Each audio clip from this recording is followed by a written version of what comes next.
Tai labas vakaras visi ir aš pristatysiu savo tokį trumpą pokalbį. Pavadinimu, sakykime, ką aš veikiu su patikslinimu darbe. Nes tai dažniausiai, kai prisistatau, kad aš esu biochemikas ir mokslininkas, visi sako, tai ką ten tos tarakonus, jūs ten krapštote, kas veikiate. Ir kai pradedu kalbėti detalesnė kalba, ką aš bandau veikti savo laboratorijoje, kuris skamba kaip virtinė kažkokių tai keiksmažodžių, baltymų nukleorūgščių sąveikos tyrimo skyrius, kaip dabar vadinasi. Tai žmonės visada sako, ai, nu gerai, kosmosas čia neįdomu ir vėl. Ir tada aš pradedu kažkaip suinteresuodamas žmogų bandau pasakyti, aš kuriu vaistus.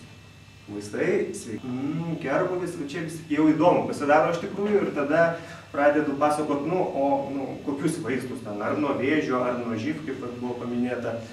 Tai iš tikrųjų tenka tada nusileisti iki to lygio, maždaug su kuo aš dirbu. Ir aš sakau, kad mes visi gyvi organizmai, visi turim savo genetinę medžiagą arba DNR, kuri ir faktiškai yra mes, su tam tikrom išlygom iš tikrųjų.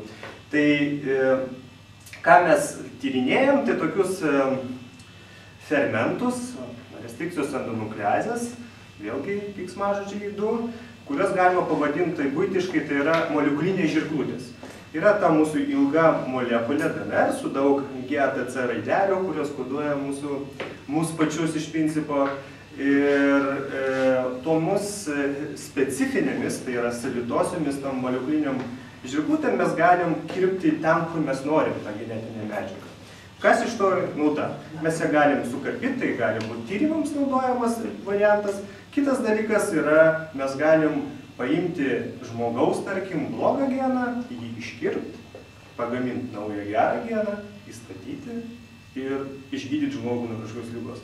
Ir kai pabaigiu tai, kad aš vis dėlto kuriu kažkiek tai vaistus, žmonėm pasidaro taip, mokslininkai gali būti svarbus žmonijai ir kad tai nėra jiems iš tikrųjų darbas savo įdomumui. Nors realiai tai yra savo įdomumui tas darbas.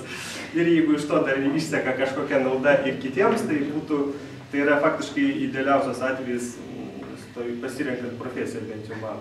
Tai va čia būtų toks trumpas pristatymas. Dėkui už